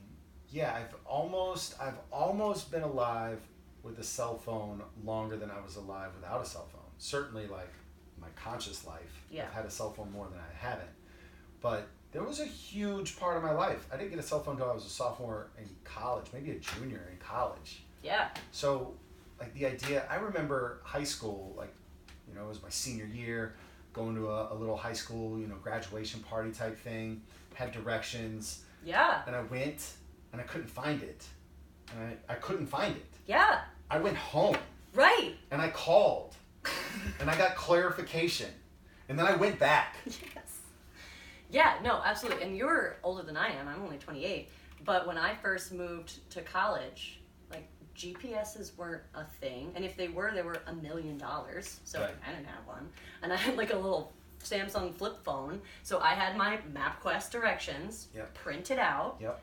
And I had a map of the East Coast of America. Yep. And was like, okay, see you in Virginia. Yeah. And my 17-year-old self just drove down with a map and directions. Yeah. And I made it. And I did that for like 2 years, just with a paper map. Yeah. Yeah, I remember driving, like, legitimately going from DC to Groton, Connecticut. And, like, I knew how to get to New York. Like, you just, 95 north. And so I like, just assumed that Connecticut was up there. Yeah. And so I just got in my car and I just started driving north. And it wasn't until, like, halfway through the Pennsylvania Turnpike that I was like, wait a minute. I don't really know exactly where Connecticut is. I don't know how to finish this journey. So I, like, pulled over to a gas station, bought a map, looked at the map, and was like, oh, cool. Well, I can just stay on 95, and literally I could just take an exit. Well, I actually drove from Rochester to your wedding in Michigan. Oh. And my two options for getting there was going north through southern Ontario or south through Ohio, which just seemed like the wrong answer. So I chose the Ontario one. And I was talking to my grandfather, who's 1,000 years old, and he went to somewhere, I think it was like AAA, and got me like a little map book. Yep. Yeah. And then he also bought me like a map of Ontario, and he it was awesome. It was so cool. And I needed it because there was a confusing little worm thing, and I got off. And once you get into Canada, just like in South Park, your wheels turn to squares, your head detaches from your body. It's nuts. Everything was weird colors. I couldn't handle it. Don't get gas in Canada. No? Because it's by liter. So you're like, oh, 99 cents a liter, that's a great deal. Yeah. There's a bunch of liters in a gallon, though. So it was a bad deal. And then, so I'm like inside Ontario, like not close to America by any way. Right. And I realized I need to get gas because I planned the whole thing atrociously. And so I also realized I didn't have like very much money. And I didn't tell my bank that I was leaving. Oh. And so I wasn't sure if my card was going to work in Canada or if they were going to, like, shut it down. What is Canadian currency, like maples? Did you like pay one pint of I got like my maple syrup out here. Some horse feed for the Mounties. That's right. There's gonna be somebody from Canada who's gonna hate us. Sorry, Canada, but also not sorry. So I go in and I talk to the guy, and I was like, okay, so like here's my deal, and he's like, well, no worries, we take your money, and I was like, wait, you would take American money? And he's like, yeah. I was like, we're nowhere near America though. Like I'm at least hour plus on either side, and he's like, doesn't make a difference to us. I was like, man, Canada. He's like, I don't care about that. I don't care about that. It's just your money, eh? Oh man, that makes me so happy. Yeah, I was so impressed with Canada. I also did not realize that Detroit was like in Canada. It's like right on the border. Yeah. Like you get on a bridge, and you're like, okay, bye Canada, and then you go like 10 feet, and it's like, welcome to Detroit. You're like, wow, okay, cool. Guess I'm here now. Yeah. Yeah, I didn't realize that Norfolk basically connected to Delaware through this really long bridge. I also did not know that. Yeah. I'm pretty sure that's right. Yeah, there's like this super long bridge. It's a $32 toll bridge. Wow. Yeah. That's a tank of gas for me. Yeah. That's nuts. It's but crazy. I mean, it takes you to... Yeah, there's like 18 signs. Last exit, last exit, last no, exit. For real though, like And get off now. I had a buddy from my boat who lived on that last exit, and before GPS, we were talking, and he was telling me, he was like, make sure you get on that exit because it's a $64 mistake. And probably a lot of time too. Yeah. Yeah. Gross. That's yeah, you know, maps, man, they give you such perspective. They're great. They're so great. It's very important. Well, when I first moved to DC, also 10 plus years ago, I didn't really know how to get around. So I took a little map and I took packing tape and I laminated it and I creased down the fold so it would fit in my purse and it wouldn't get wet and I could always have a map on me. And people mocked me for carrying a map in my purse until we got lost. And then I was the hero and no one was mocking me anymore. You couldn't just create a mental map of DC? Like, it's... After, like, the first summer... Where's the capital? I was okay. Okay, I'm good. Yeah, after the first summer, it wasn't so dire, but the first summer, I was like, I just couldn't grasp it. And I'd never been in a big city before. I'd never been on my own before. Yeah. I guess that's true. The first time I was in DC, I was looking for my sister's apartment, and I did not get the grids, and I got on a state street, which... Yes! The state streets just, they're garbage, they mean nothing, they mess you up. Yep. They make no sense. And so I remember I was talking to my sister, and I was like, I am so lost. And she's like, what street are you on? And I was like, state name. And she was like, get off. You're doomed. She was like, state streets go diagonal. Yeah. You're gone. You're in Maryland now. See ya. Good luck. You're gone, or you are waiting for one of the worst intersections to cross in the history of mankind. Facts. Like, it's like a 19-point intersection somehow. Yeah. It's the worst. Yeah, like I think probably Florida, New York has to be the worst intersection. Oh, top 3, if not the worst. I'm trying to think of something that's worse. North Cap, Florida's pretty bad. Florida, Georgia's pretty bad. There's got to be something up in Northwest we've never seen that's terrible. I mean, going from 8th Street to U Street is... a mistake. For so many reasons. It is. You have to cross Sorry, 3 of the worst intersections. Yeah. You got to go Florida, New York, Florida, North Cap, Florida, Georgia. Right. And all 3 of those intersections, it's literally a battle. Yeah. It's harrowing. It's awful. Yeah. I thought you said it's heroin. I was like... It's also heroin. Like, it's a... Let me break that analogy down. Let's unpack that a little bit. It is so addicting. I go through the intersection, I E-brake, U-turn to hit it from the other Just to angle. go through again. No, for real though. Yeah, I used to make that trip on my bicycle. I think it would be less stressful on a bicycle because you could just zoom to the front, wait for your turn to cross, and go. The really large intersections though, like there's just a lot of variables. Cars driving fast. But once you get it figured out, you know how to do it. That's how I feel about driving into the city from any of them. Yeah, right. If you're in the right lane, like the correct lane, you'll be fine. Yeah. You may be moving a little slow, but you'll be okay. Right. But when you see that sign that's all the way over there, and you gotta cross 18 lanes of traffic. Okay, we're gonna die now. Yeah. Yeah. But until you drive into the city 1,000 times, Right. you don't know where you need to be. Right. Which is the worst. Because you got to be in the right lane like 55 minutes before. Yes, absolutely. Like before you even get on the highway, you have to be in the correct lane. Right. It's very complicated. Yeah. I mean, I feel like there's a moral there, you know. Don't drive in DC. Don't drive a vehicle here.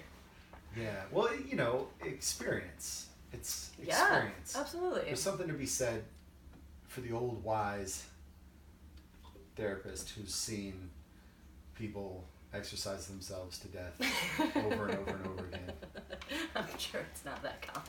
But even here's the interesting thing about this experience, right? So commuting into DC, when I was living in Virginia, I'd commute in for work or whatever, and my sister would be like, take this exit, do this route. So I had the knowledge.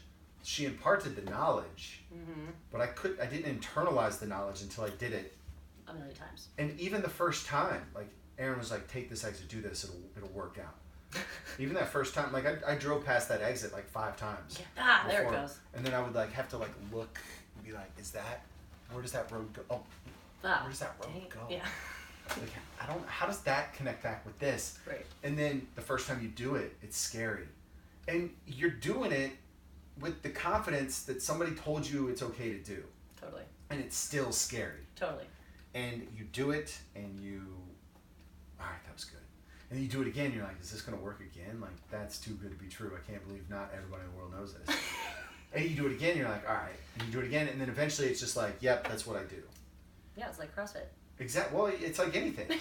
Yeah. Right? You try something, so somebody with confidence says, do this, squat. Do this, whatever.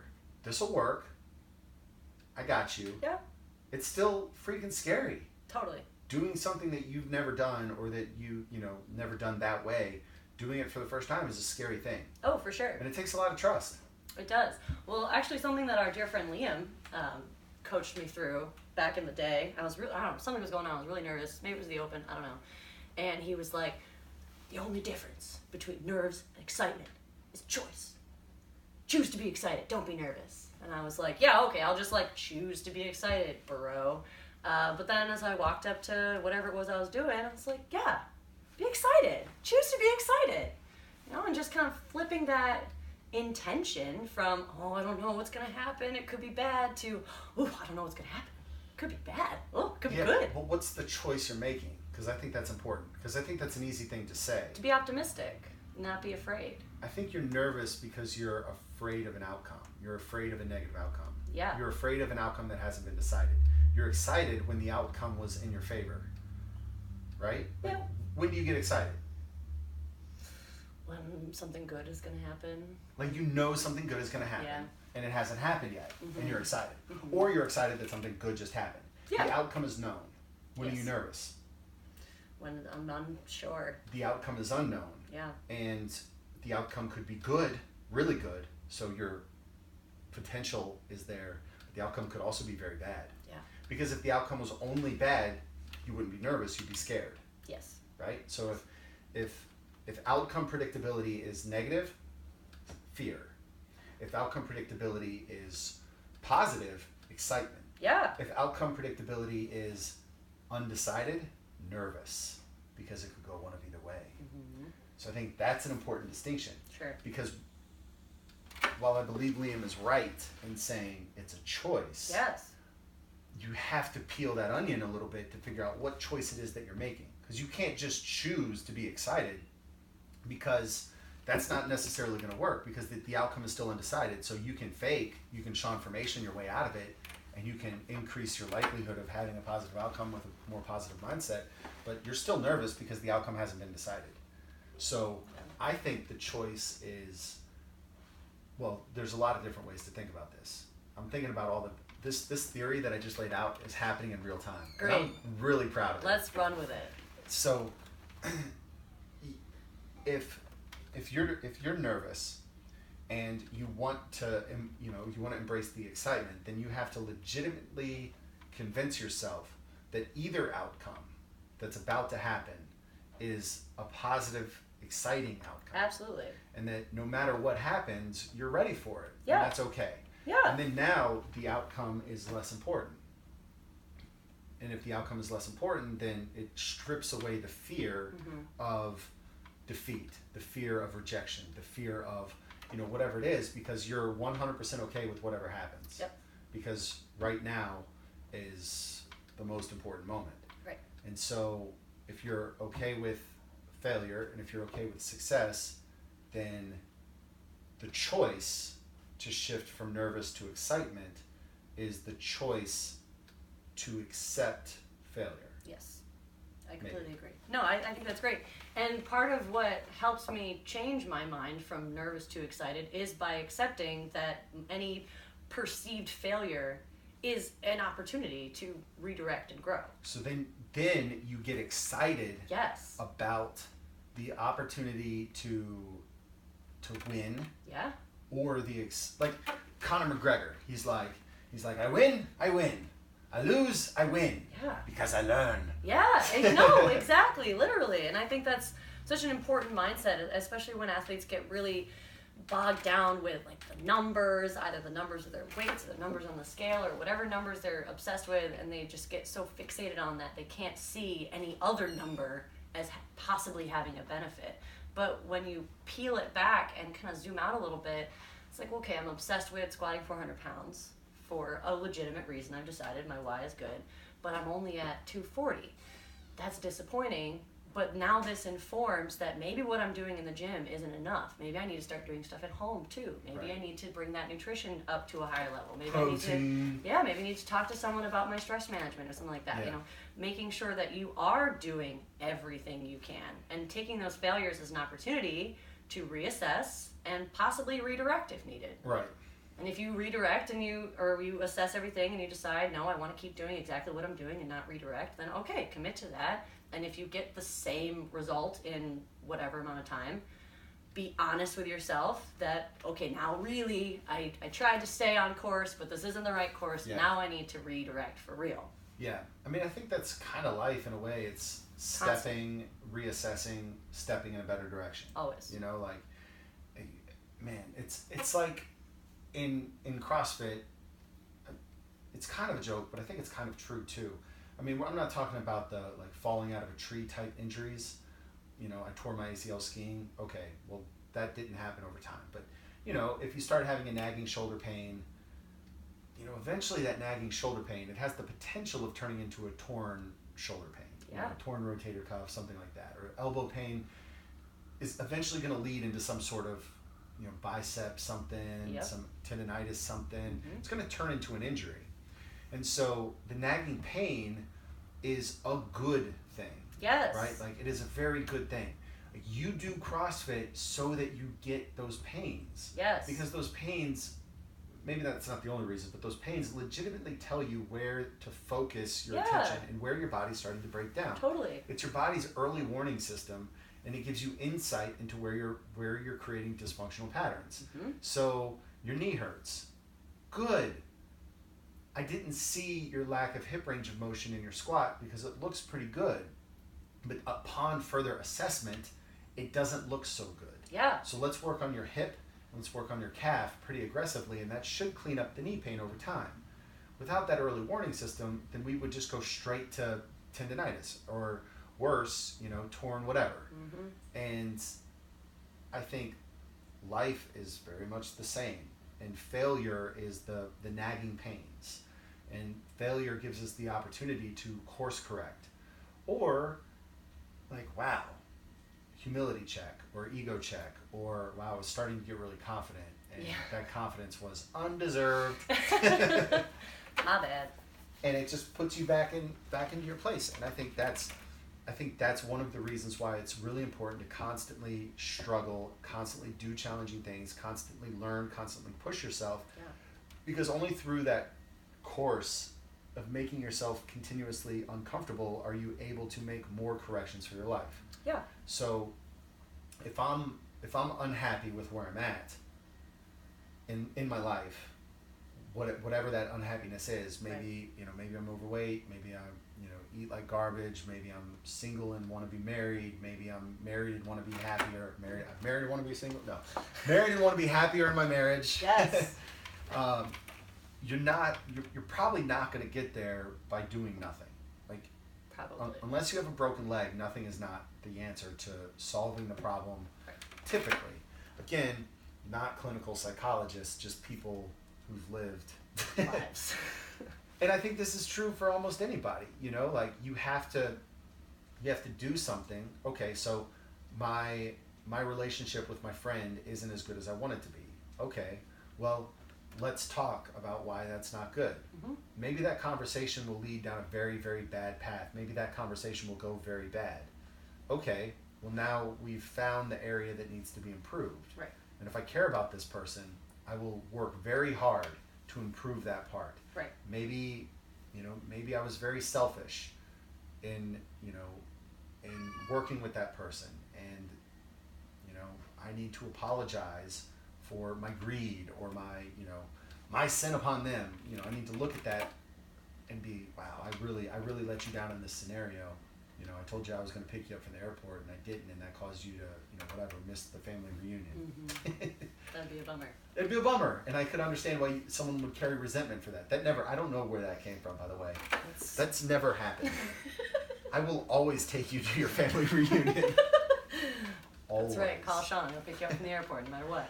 Well, we'll take that. there was a How I Met Your Mother. They were talking about like things you don't ask other adults to do, and it's like pick you up from the airport, help you move, mm-hmm. something else. I don't know. I disagree with that, but I could also see it. I don't want to entrap people into like picking me up from the airport. Like, sure. Yo, Jen, what are you doing Saturday night? Right. Oh snap! I got nothing going on. Yeah. What are we doing? Yeah. BWI. That's what we're doing. Shit. Ah, man, why did I say I had nothing going on? Right. I should have vetted that a little better. Been like, I don't know. What are you saying? Like that's entrapment. Oh, that's yeah, not for sure. fair. No, that's not good But, in any relationship. Hey Jen, Saturday night, I'm flying into BWI. Don't have a ride home. You can say no. Yeah. I'm totally fine if you say no. But it'd be pretty sweet if you said yes. Right? Like, okay, cool. Now you're telling me up front, and even though I could have no plans, you're giving me an out. And I think that's cool. I think that's being a good friend. Yes, absolutely. So, anyway, if you've asked me for a ride to the airport and I've said yes, I didn't say yes begrudgingly. Because I really wanted to take you to the airport. Because I know it's important. Yeah, How do we get there? Failure? Podcast life. Yeah. Anyway, like one of the themes that I've really been exploring, and I think I've gotten some clarity on it, is like, why do challenging things? I talked to Jen Jacobs, and it was 100-mile races. Like, why do challenging things? I don't know why. But it's like I think this concept of challenging things introduce you to failure more often than unchallenging things. Oh, for sure. And by being introduced to failure, you also get introduced to self-improvement faster. Yeah. So why did I fail? I mean, you can look at it quite literally in the gym. Why did I fail? Or why did I lose that workout? Or what did I do that I didn't respect about myself in that workout? Well, there was 20 seconds left. I had 5 reps left, but I just made that last rep. I did 1 rep that took a lot longer than necessary. I could have done 5, but I only did 1 because I'm weak-minded, and I let the fear of pain override my performance. Mm-hmm. Okay, noted. Yeah, Nice. and that's fine. Right. No judgment. No way. It's just, I was disappointed in myself when the workout ended. Why was I disappointed? I found out why I was disappointed, and now I made note of it. Okay, next time that happens, 20 seconds left. I remember. Yeah, I don't want to feel that way. I don't want to feel that way. I'm going to push through to the end. Totally. So maybe I don't push the whole 20 seconds. Maybe it's just I go a little deeper. Maybe I do 2 reps instead of 5. Maybe I do 3 reps instead of 5. Hey. Maybe I give up with 10 seconds left instead of 5 seconds left. Maybe I still feel disappointed, but I note, wow, I did better. Mm-hmm. I did better. Mm-hmm.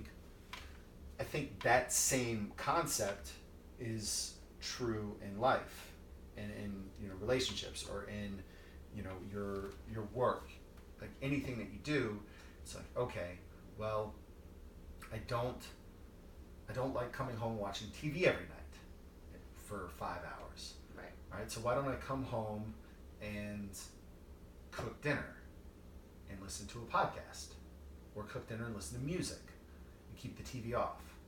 Or I hate that I check my email right before I go to bed. Okay, well, let me put my phone outside. And just starting to notice what it is that you want to improve. Yeah, just bring awareness to it. And then where you slip on that. Mm-hmm. I think that's, like, what I've noticed is when I watch TV with my phone next to me, I end up just playing on my phone with the TV on. Same. Because a commercial will happen. Yep. And God help me. God help me if I sit unentertained for 40 seconds. Yeah. It's the worst. And it's gotten so bad that, like, in the middle of football plays, yeah, it's like, I ain't got time for the huddle. Right. I've got blocks to stack with similar numbers. My dopamine is receding. I need to boost it. But what I found is I move my phone literally just away from my hands. I plug it out in. of reach. Yeah. And it has to be far enough out of reach where I can't like extend reach. Mm-hmm. But it has to be out of reach, and then I find the first few times I go for it, I'm like, oh yeah, that's right, it's not nearby. And then eventually, I don't reach. I don't think to reach. And then eventually I'm sitting, wanting to buy a Ford truck. Because I'm watching all these dope ads. By the commercial. Yeah, but it starts with noticing that. It takes humility to admit that you're doing things wrong, though.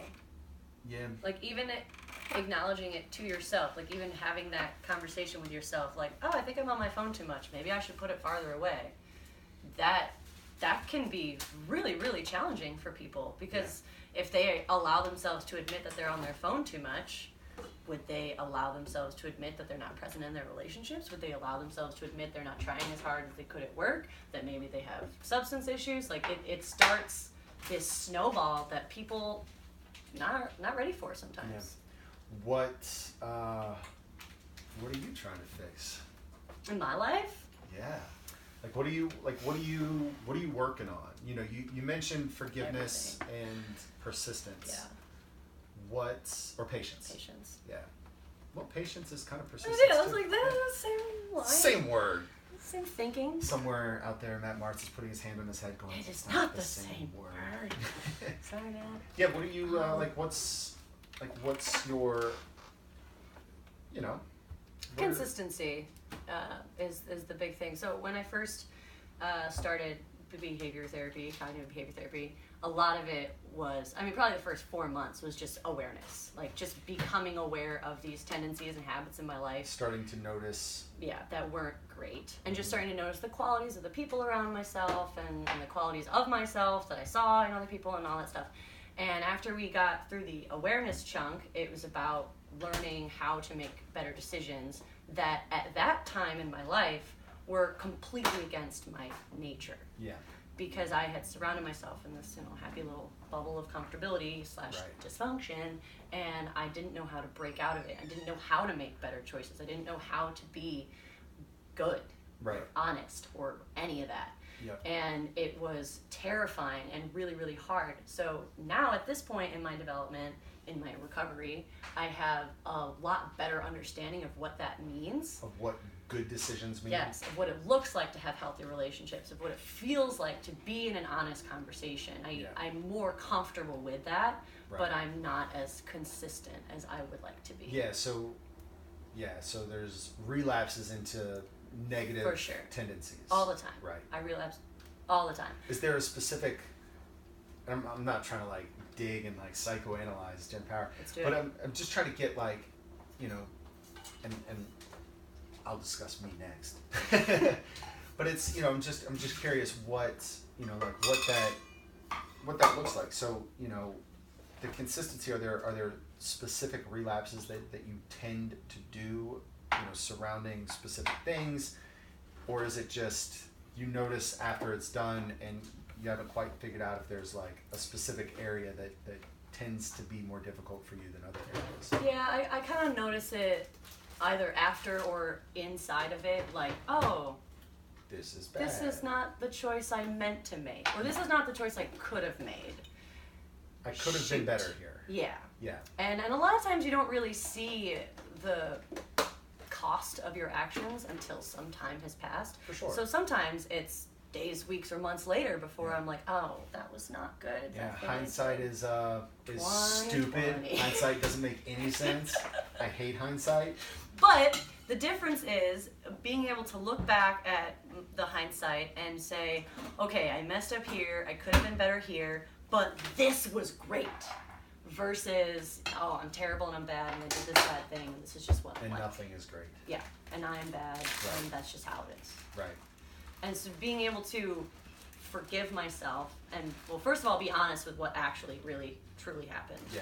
And then forgive myself if necessary, not always, but sometimes it's necessary to say, okay, this is not a good thing, but I've done it, I can't change it, I can't undo it. All I can do is make a commitment to do something different the next time I'm in that situation. Right. If I ever am. And there's a lot of times that I haven't been able to, like, redeem myself, per se, about a decision I've made, because that situation was really unique and really specific, and I'm probably not going to be in that situation again. But yeah, and redemption isn't necessarily doing it correctly. Right. Again, I think redemption is truly wishing you did it better when it happened.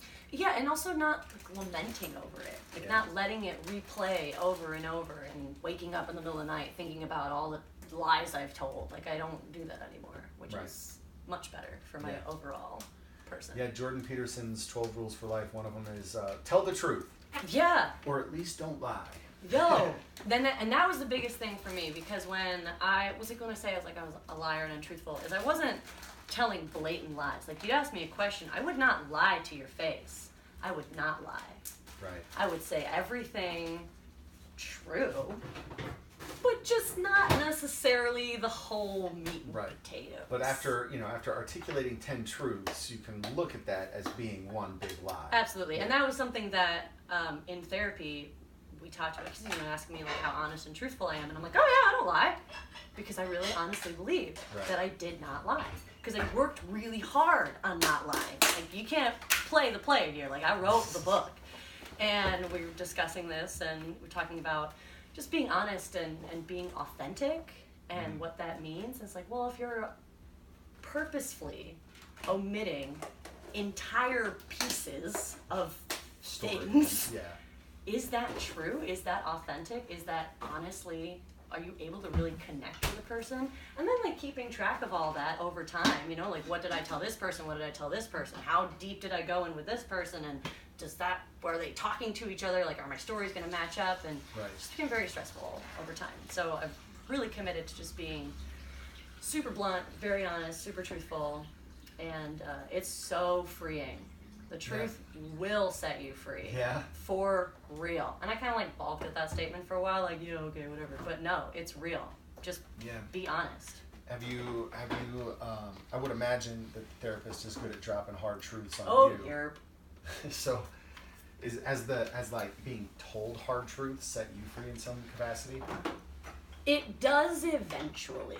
Just not in the moment. No. A hard truth is, hard things are hard. Yeah. That's another one of my affirmations. Hard things are hard. Yeah. And when I feel discouraged by something that is hard, but it is a legitimately hard thing, I just remind myself to redirect that discouragement, because hard things are hard. You can't spell hard without hard. Right. Cold things are cold. Like, it's just how it is, So being able to embrace the suck and be optimistic that whatever the outcome is, I will find a way to make it positive, or someone will help me find a way to make it positive, but there will be a positive outcome regardless, is a little more motivating. The negative outcome is, for whatever reason, the positive. Yeah. Like, I was talking with Katie about this, and this concept, because we were talking a lot about meditation and the importance of meditation and, all these things.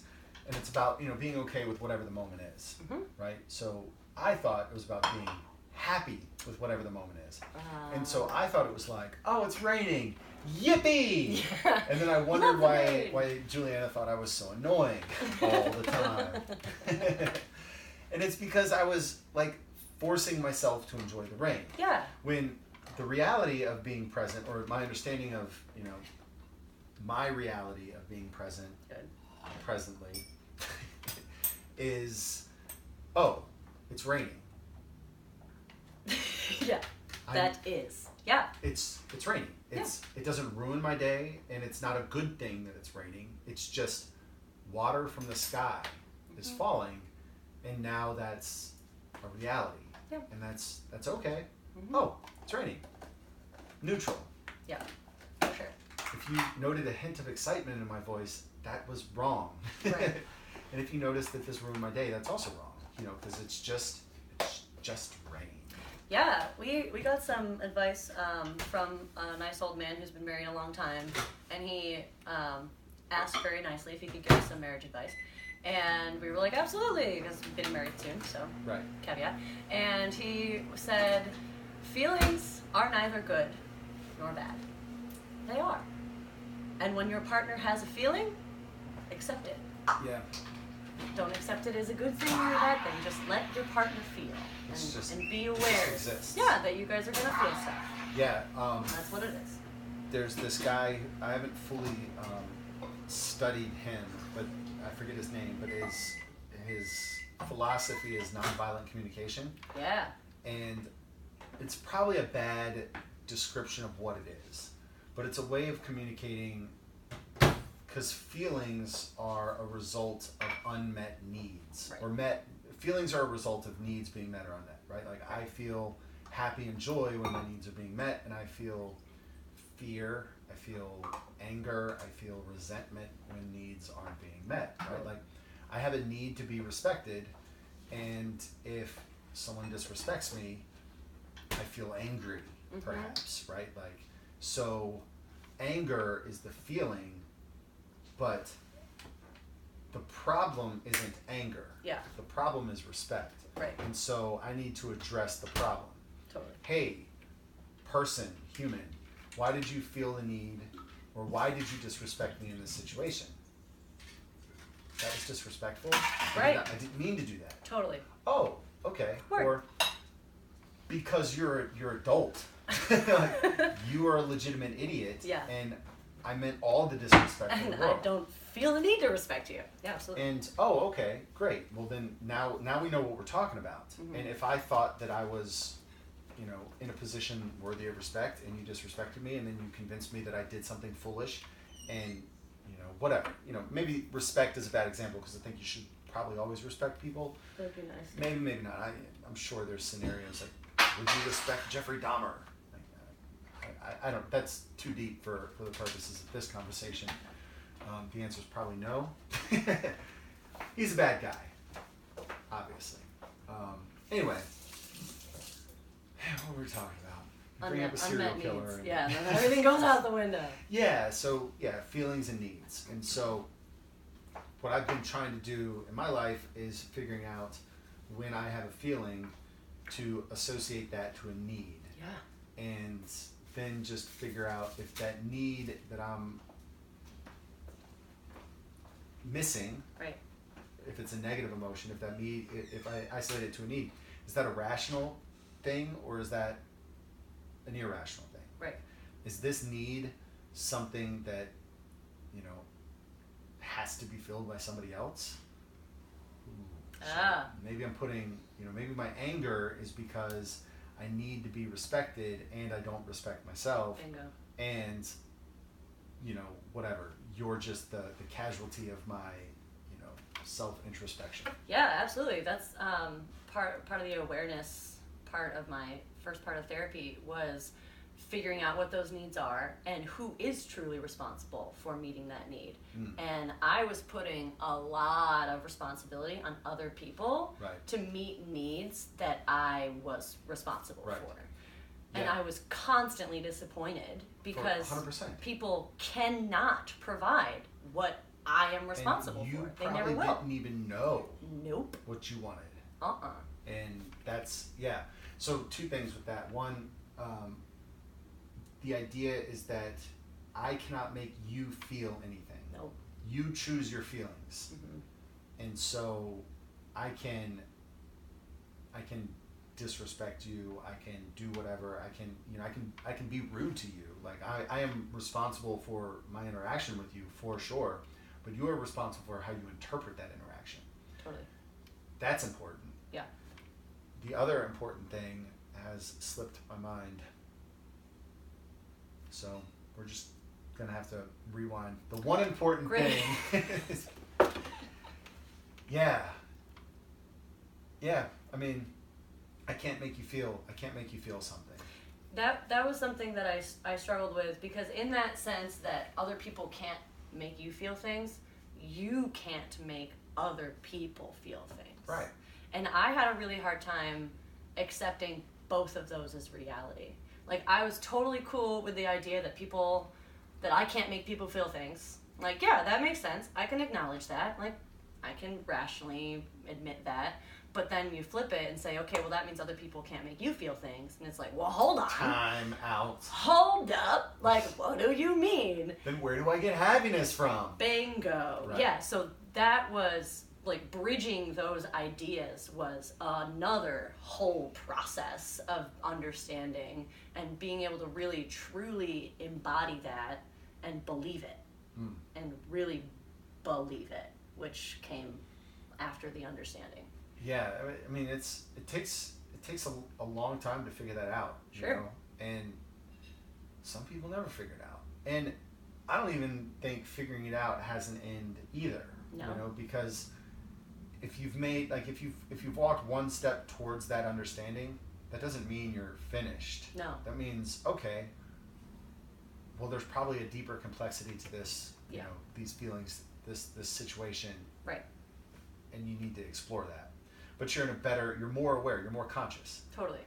And I think that's a noble pursuit, right? If we go Yeah. back to the reason for humanity is to reason, all right, well, you're reasoning now. Yeah. And with I think yourself. the more you reason, the more conscious you become, and the more conscious you are, then the more you can make deliberate actions towards improving your life, and the less you'll take undeliberate action towards life destruction. That's probably a good place to be. More steps up the ladder, less steps down the ladder. Yeah, right. always. Eventually, you're going to go way up. Hopefully. I mean, that's the the idea. plan. Right? Yeah, we going up. That's what I'm always trying to do. Started from the bottom, now I'm here. Yep, back here. Back here. Back here. Yeah. This has been great. This has been awesome. Sweet. Thanks for having me. Quite enjoyable. Sometimes I wonder, like, I need to get feedback from people who make it this deep into the podcast. Sometimes I wonder if, like, these deep life pontifications are just super shallow and stupid, or if they're actually, like, meaningful and thoughtful. I think anytime you have two people honestly discussing the truth, it is meaningful and thoughtful. I tend to agree. But I wonder, I legitimately wonder if I'm, like, trying to be too thoughtful. You know what I'm saying? Oh, maybe. Like, when you were an actor, I took a creative writing course, and I tried to write dialogue. Oh, and interesting. I thought, because I could talk to people. Yeah, that you could write dialogue. Writing dialogue is going to be so easy. And I wrote some of the stupidest dialogue ever written in mankind. So sometimes when you try too hard to, like, be thoughtful or to, like, figure things out, it's dumb. Yeah. It's really dumb. Fair. So, anyway, if you got to this and you're like, these jokers. Yeah, let us know. Yeah, give me feedback, and we can practice what we preach, and we can take that failure of our talking. and then, bring it back in the box and talk about our squats and deadlifts, which is probably where we belong anyway. But hopefully you enjoy this. Yeah, I hope you will enjoy it. You learn something. I really do agree with that idea that like two humans trying to sort something out is legitimate. Mm-hmm. So, anyway, Jenn Power. Peace out, y'all. Peace. Hell yeah. It was super fun. How long was that?